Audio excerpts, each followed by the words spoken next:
Today we're celebrating the 2017 Influential Women in Business honorees. We've got a packed room today and we're excited. This is our 21st year and they're selected by a Blue Ribbon panel for their contributions, both on the civic side and professional. And we've got a stand-up group this year, 9 honorees that we're going to recognize today. I'm Ashley Sexton Gordon, publisher of In Register magazine, and on behalf of the Business Report, and our sponsors, Business First Bank, Keen Miller Law Firm, Lee Michaels Fine Jewelry, Mercedes-Benz Baton Rouge, and Acadian House Kitchen and Bath Design, I would like to welcome you to the 2017 Influential Women in Business Luncheon. This is our 21st year to celebrate and honor the outstanding women in the Capital Region. We are honored that you're joining us for the special occasion today. Thank you so much. I'm so pleased that I get the best job here at this lovely luncheon today. So without further ado, the reason that we are all here. Our first honoree. In July, Louisiana will witness a first in education, a public boarding school. But for our first honoree, this is just the latest in a string of firsts. At the age of just 26, she launched the first residential charter school in Louisiana and one of the first in the nation with Thrive Academy. Since its inception in 2012, Thrive has served at-risk students from underserved Baton Rouge communities. Students live on campus during the week, offering them the opportunity to focus on education and, as our honoree says, to become the best version of themselves. Under our honoree's leadership, the school has grown from 20 students that first year to 140 in 2016 and has raised $5 million. Last year, in a landmark vote, the legislature approved converting the school from a charter to an independent public school. Today, it is housed at a new campus on Brightside Drive with multi-level dormitories, and plans call for a new school building and a second dorm so that the school can accommodate 350 students. Ladies and gentlemen, our first honoree, Sarah Broom. 'Cause there's something deep inside of me I got to be. When people ask our next honoree how she got where she is today, her advice is this: don't bother with the 5-year plan. Now, that may sound downright reckless to some of the professional women in the room today, but she explains it this way. Take risks. Take the gamble, especially when you're young.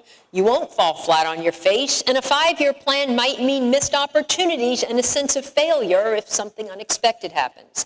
And indeed, opportunities have taken this honoree far.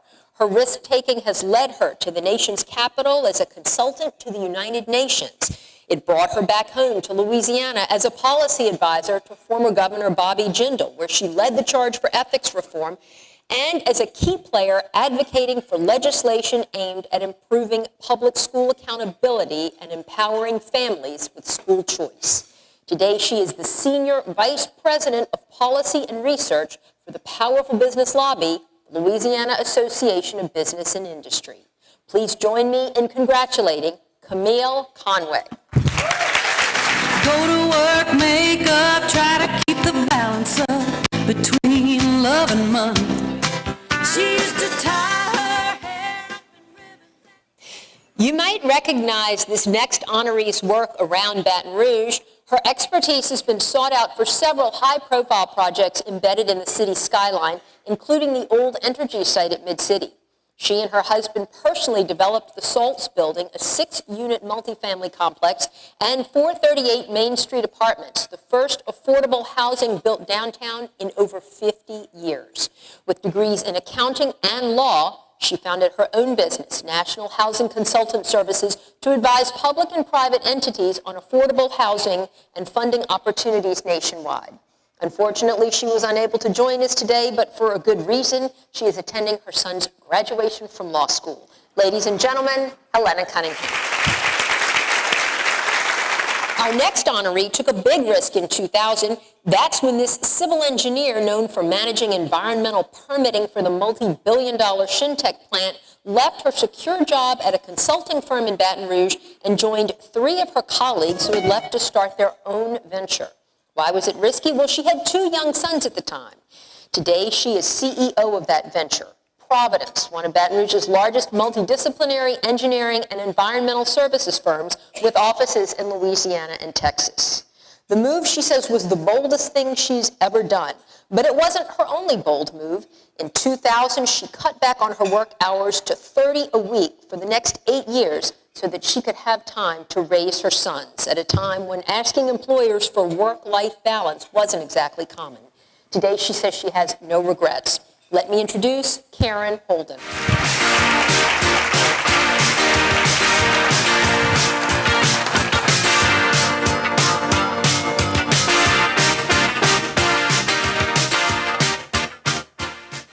This influential woman in business began learning the ways of business at the age of just 6 years old when she worked in the lamppost on Government Street, a gift shop owned by her adoptive parents. At 15, she talked her way into a retail job at Webster's Menswear on the then-new Cortana Mall. These days, she's the executive director of the Our Lady of the Lake Foundation, raising funds for the Regional Medical Center. Her biggest project? The capital campaign to raise $50 million to build the freestanding Our Lady of the Lake Children's Hospital. We at Louisiana Business Inc. had the pleasure of working with her for 12 years, where she was publisher of In Register and executive vice president. Please join me in congratulating Kelly Hurtado.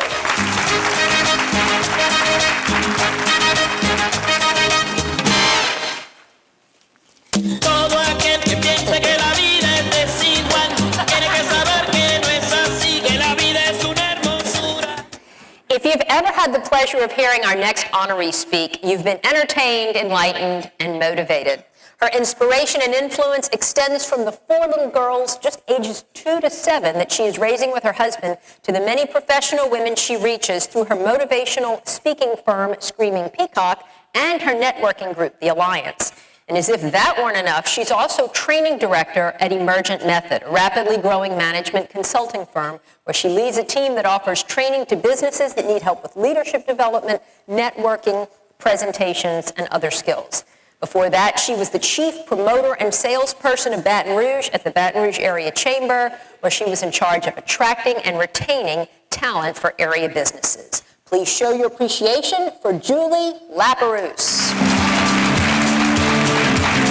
Her face is a map of the world, is a map of the world. You can see she's a beautiful girl, she's a beautiful girl. And everything around. Our next honoree represents a Fortune 500 company and more than 4,700 Louisiana employees, and also helps keep many of us digitally connected. As president of AT&T Louisiana, she oversees operations, technology deployment, and infrastructure investments throughout the state. She's also deeply involved in the community, serving as chair of the Board of Trustees for Xavier University of Louisiana and the Committee of 100, and also serves as secretary of the Louisiana Association of Business and Industry. Governor John Bell Edwards tapped her to chair his Economic Development Transition Team, and she was chosen by him to serve on the Workforce Investment Council. Because of a previous commitment, she was unable to join us today, but please join me in congratulating Sonia Peretz. Hanley salad dressing, Ruth's hummus, Old Soul pickle and preserves, Pretzel Crunch, HydroGuard Recharge sports drink, and Mama Rue's comfort candy. If you've ever enjoyed any of these homegrown treats, you know the work of our next honoree. She is the influential force behind many of the locally made food products popping up on the shelves of local supermarkets around Baton Rouge and beyond by the LSU Ag Center Food Incubator. But that's not surprising. She's been in the food business for most of her professional life, guiding R&D at Cajun Injector, inventing the microwave barbecue chicken roaster that sold on QVC, in case y'all didn't know that. It's a really cool story. Releasing her own Simply Big Cookies cookbook and launching the Edible Enterprises Food Incubator in Norco before her current gig. Since its launch in 2013, the LSU Ag Center Food Incubator has taken on 35 tenants to help develop and market their products. Please congratulate the influential woman who has made it happen, Gay Sandoz.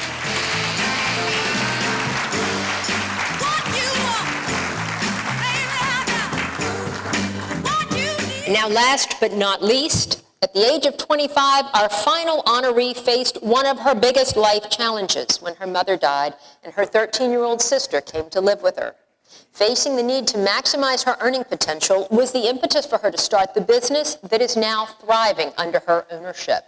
In 1998, she became an authorized franchise owner of Janney King of Baton Rouge and has since grown her business into one of the top franchises in the region, winning multiple sales and Franchise of the Year awards. Even so, what makes her most proud are the hundreds of employees she's hired and trained throughout the years and the former employees that she has helped to start their own businesses. The daughter of a teacher, she is also a staunch advocate for education, children, and the arts. Ladies and gentlemen, Monique Scott Spalding. I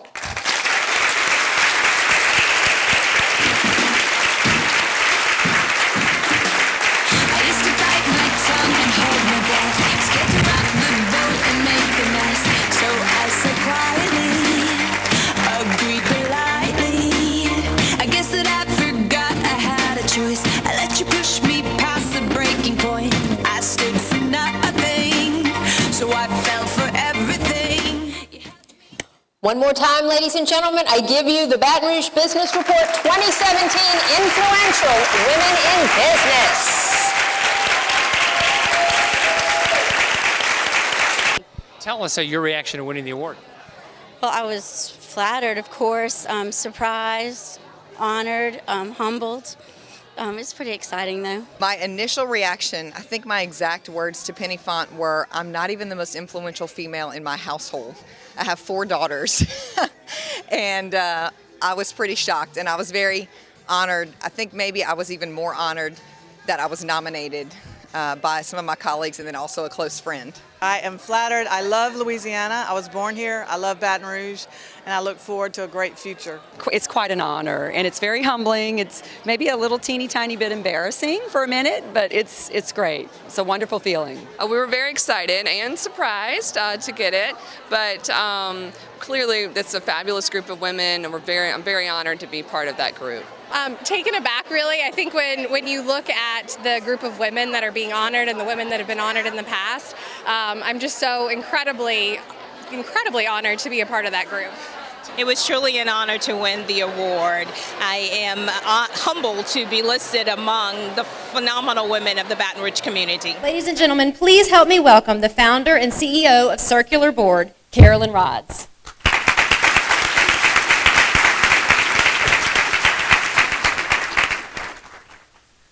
Thank you all.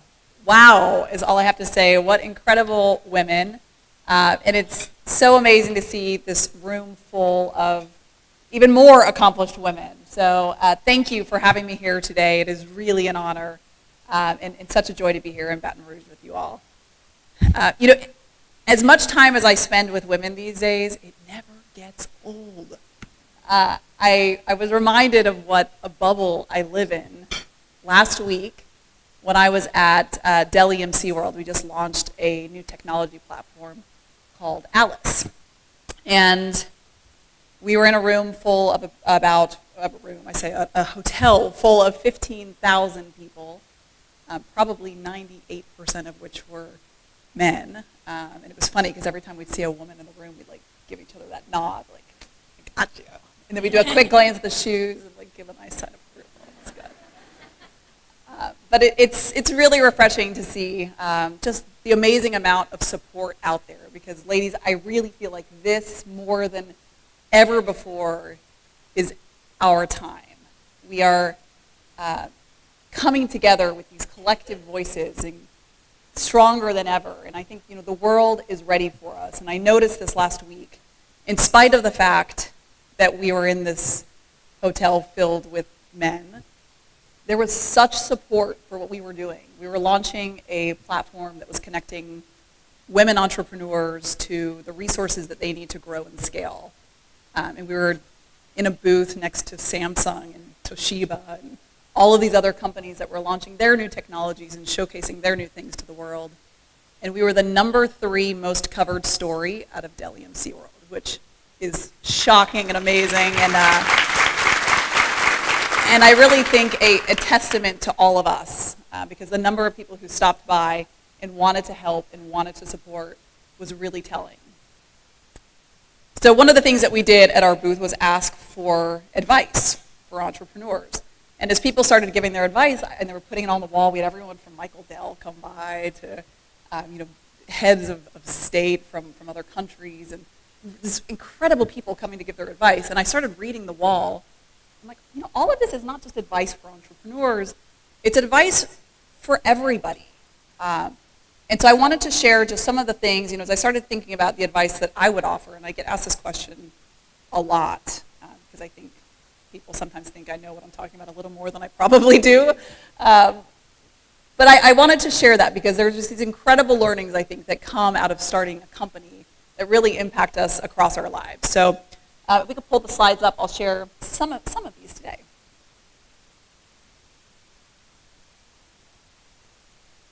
The first is to stand for something meaningful.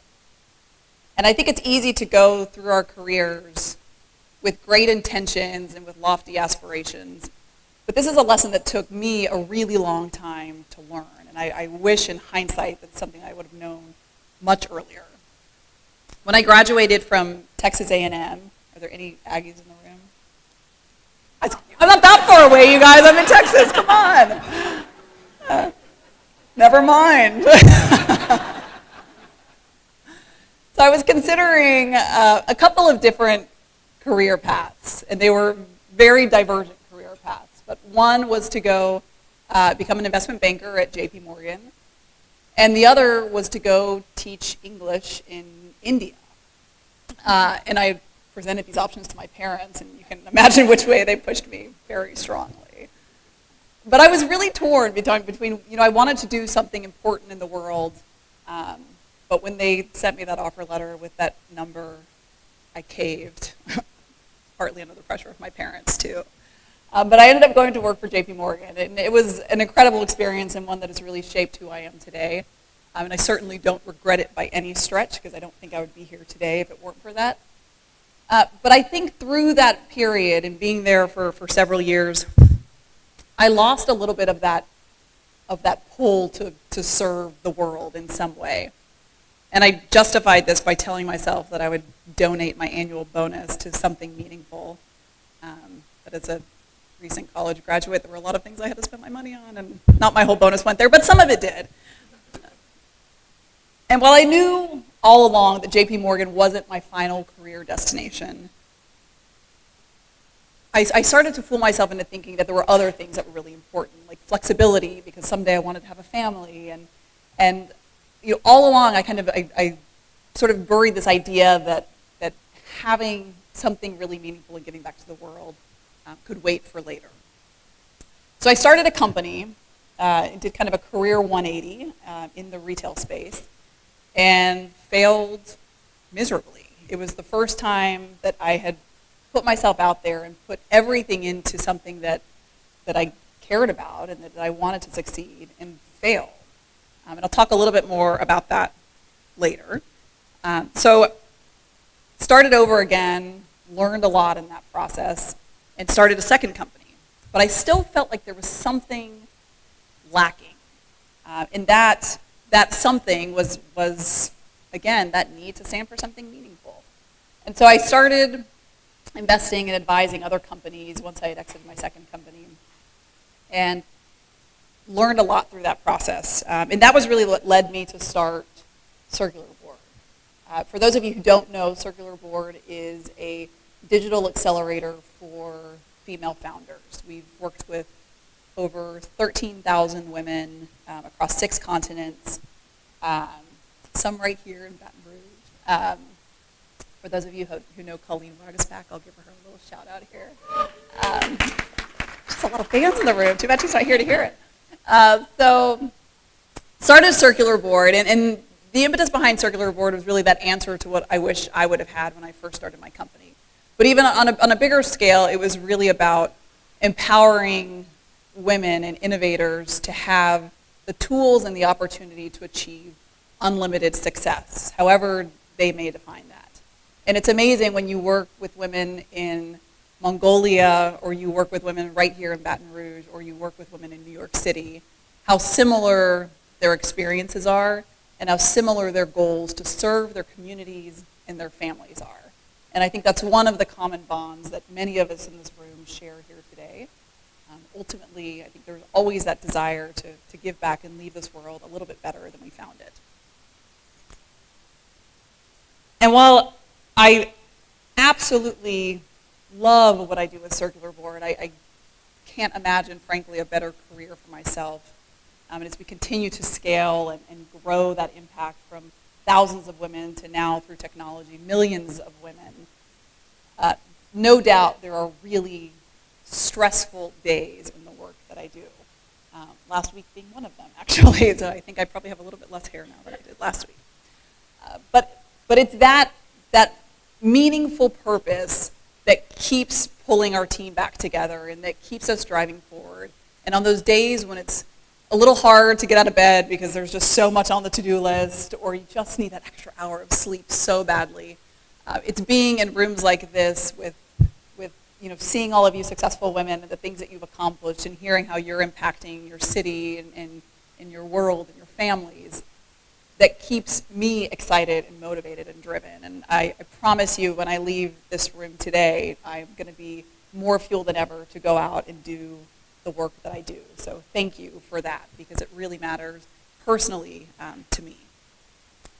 And so as you start to think about your own career and the way that you're moving, really want to encourage you to find that meaning in your own life and to find that thing that is important to you, whatever it may be, that will drive you forward. And not only because it keeps you more excited to do the work that you do because it's fun, but also because it helps maintain focus. There's a lot of research that shows that women, being the empathetic creatures that we are, we tend to listen a lot to outside advice. And I always see empathy as women's greatest strength and also our greatest weakness at the same time.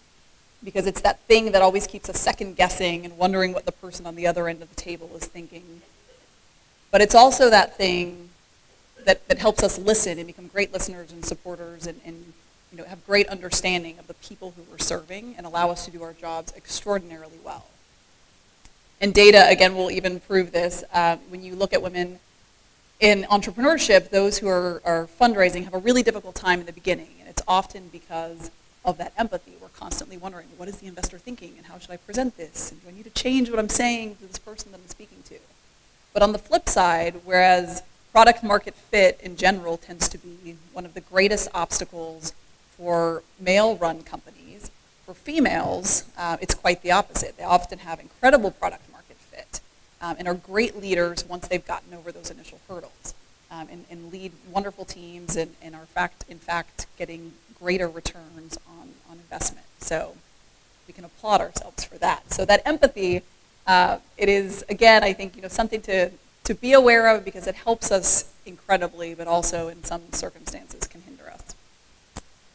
But when we get back to thinking about what we stand for and what keeps us motivated, it is that common driver, I think, that helps forge our paths forward and something that to always keep an eye on and keep front and center. For me, I have our vision literally posted right over all of our computers in the office. It's something that we get to look at all the time to keep us all focused and aligned. So this is probably the most common piece of advice that I give all the time to the women on our accelerator. And it is that you are worthy of a no. And that sounds sort of depressing, but it actually is incredibly motivating to help get out there and continue to push forward until you at least hear a no. So next time you're out there pushing for, closing a deal or for a sale or to negotiate a salary, and you're a little bit fearful that the answer might be no, and the fact of the matter is, the more that we're asking for and the more that we're pushing for, the more likely that answer probably will be a no. But we at least deserve to get that answer. It's really easy to go out and have a conversation when you know the person's going to say yes. That's not a tough ask. But it's very hard and very scary when you put yourself out there and get a no. And it's one of the reasons that I push a lot of the founders that we work with to go out and raise capital. Because not only is it great to have money to support your business, and that's really helpful, but beyond that, there's so much more that founders gain through that process. And it is the inevitable truth that you will receive hundreds of no's before you get a yes. And there's something about going through that process that just makes it easier. The first one is tough. Here you have invested everything you have into building this company, and you've poured your heart and soul into it, and you're putting it out there in front of someone who can help propel it to the next level. And you get a no. It hurts. And the second time you do it, it hurts. And the third time you do it, it really hurts. By the 75th time you've gone out there and people have told you no, it doesn't really feel that bad. You pack up your stuff and you head to the next meeting and you move on. And it's so common, the number of founders that you talk to who have said they've had hundreds of meetings before they've gotten that yes. And then you see their success down the road. I was at a panel not too long ago with Julia Hartz from Eventbrite and Britt Morin from Brit & Company. And they were talking about their fundraising experience and how all of them, there were several other women on the panel also, but almost shut their doors and weren't ready to move on because they didn't have access to capital. And you look at these companies now that are worth $1 billion plus, all because they kept persisting and moving toward that yes. So lots of times, we worry about, again, I'll go back to our empathy, but lots of times we worry if we should pick up the phone that last time or push forward for that meeting. And I encourage all of you to push through to get at least the no. Don't let those hanging answers where they don't really give you a yes or don't really give you a no and just kind of let it trickle off fade. Because it's amazing, particularly, and I'll go back to the fundraising example, is how many times an investor will say no or just be silent and then down the road come back around and end up investing in a company. And I think it's that way in so much of what we do in life. We see a lot of those silences and delays and procrastinations and actually answering morph into a yes. But at least get that no.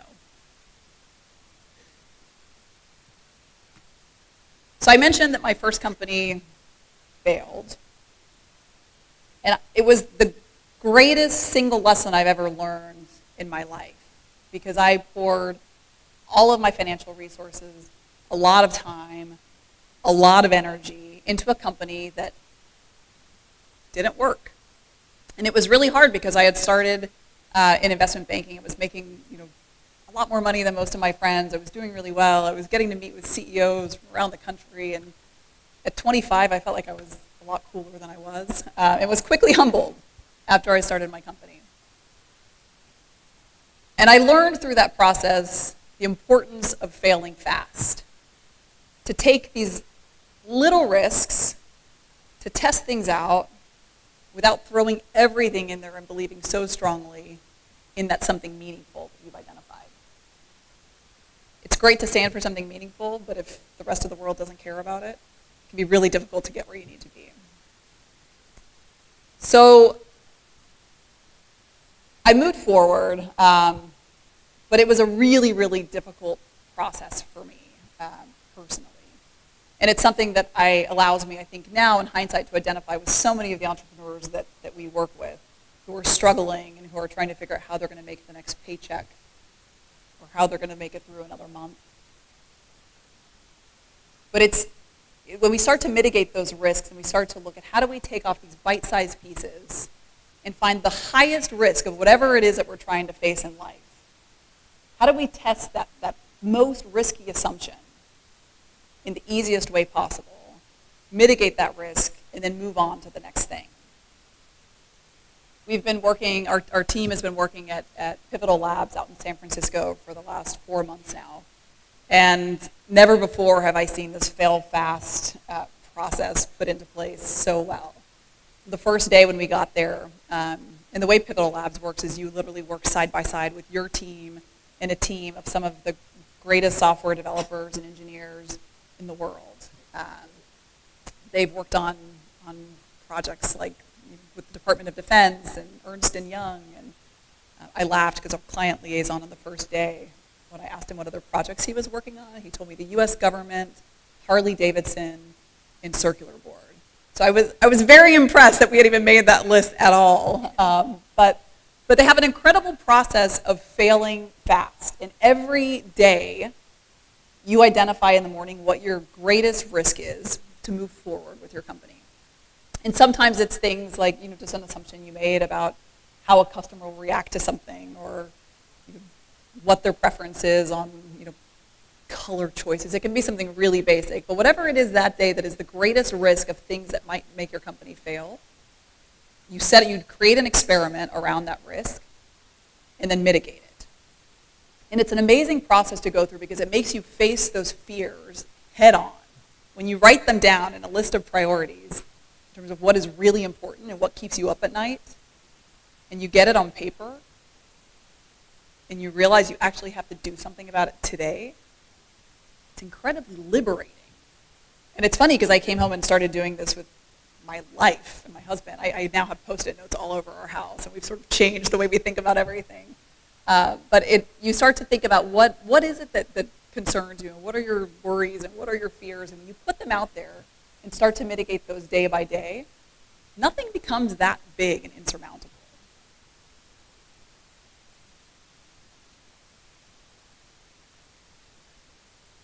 So the name Circular Board came from this idea that all of us need a circle around us. And as I look around this room, and as those honorees were announced, and the incredible circles of support that each of you had, it was really inspiring, and I think one of the things that makes women really unique is that we are incredible promoters of one another and incredibly supportive of each other. And when we use that skill and that desire to help each other, we have unlimited potential. At Circular Board, we build out circles for one another, and it is varied skill sets. It is, there are people who want to see you succeed. We divide every cohort into groups of 10, and these women work together throughout the accelerator to boost each other's companies up and to push each other out. One of our claims to fame is that we have never had a woman launch a crowdfunding campaign who hasn't succeeded. And that is in large part because we enlist everybody in the accelerator to get behind those women and to push their companies out and promote them across any channel they possibly can. And in life, this is really important as well. We have very, very broad networks when we start to look out there and look at the big picture. And never before was the importance of the circle as obvious and clear to me as this past year. My father passed away in January, and it was probably the busiest time in my career to date. We were launching this new technology, hiring new employees. We had a summit back in March, and in the midst of all of this, I had to be with my family. That was the priority at the time, and I needed to spend time with everybody. And it was so nice to see that my circle extended so far beyond my Circular Board team, but it also included the partners that we've enlisted and the women in the accelerator and all of our sponsors and investors and all of the people who have made our work possible, because all of them reached out and understood. And every time I would try to jump back in a meeting, they were the ones telling me to get back to my family and to focus on the things that mattered and that they had it covered. And it was so refreshing to realize that everything went smoothly without me, that I wasn't that needed, and that life goes on. And so I really encourage all of you to build that circle and recognize the people beyond your own teams and employees, but to all of the people in your life who help make it work. Which leads me to this next point of delegating and empowering the people in your circle. It's one thing to have a great support network, and it's an entirely other thing to lean on them consistently and to empower them to make the decisions that you need to achieve greater things. And collectively, it empowers everybody to achieve greater things. And so it's not only a service to you, but also a service to the very people that you're delegating and empowering.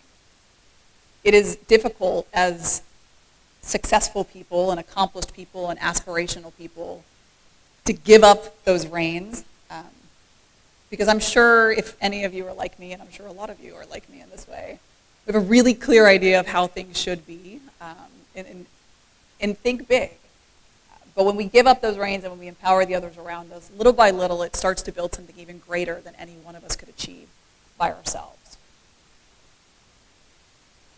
And the last piece of advice I have for you today is to believe in yourself beyond reason.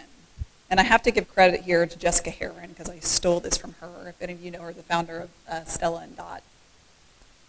But to believe in yourself beyond reason is, to me, one of the most powerful things that you can do for yourself. When we limit ourselves by reasonable things, we accomplish reasonable things. When we start to strip away any parameters or any way that things should be done, and we look at the unreasonable, that's when we start to change the world. And that's when we start to do the really meaningful things. There are always going to be naysayers in our lives, always.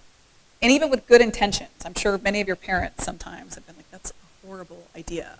Or siblings, or kids are really great at telling you how bad ideas are sometimes.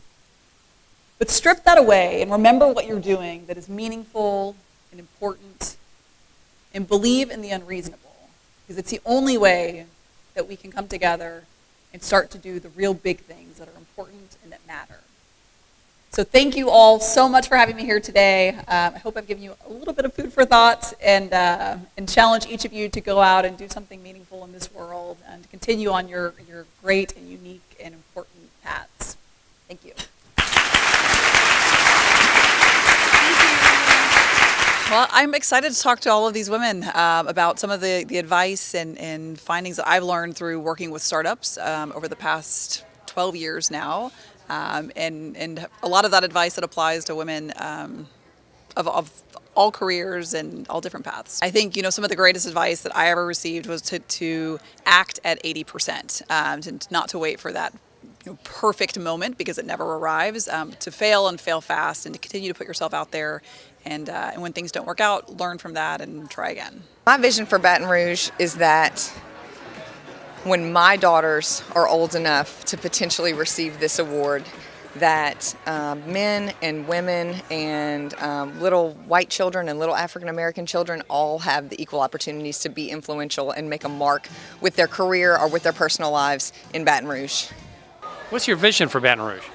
I think incorporating more assistance for small businesses and growing those businesses to be medium-sized, large businesses. We are a food state, so my business is the food part of the business. Continue to be a great place to live and work. It's thriving right now downtown. Lots more businesses, family restaurants. Just a fun place to raise a family. What is your vision for Baton Rouge? Oh, wow, that's a big question. Well, right now my vision is to finish raising the money to build the statewide freestanding children's hospital that we're building out on I-10 between Essen and Bluebonnet. So once we get that built and doors open in summer of 19, we'll be able to serve more kids from all around the state of Louisiana. So that's the short-term vision. The long-term vision is a loop and working together for a better education system for all kids.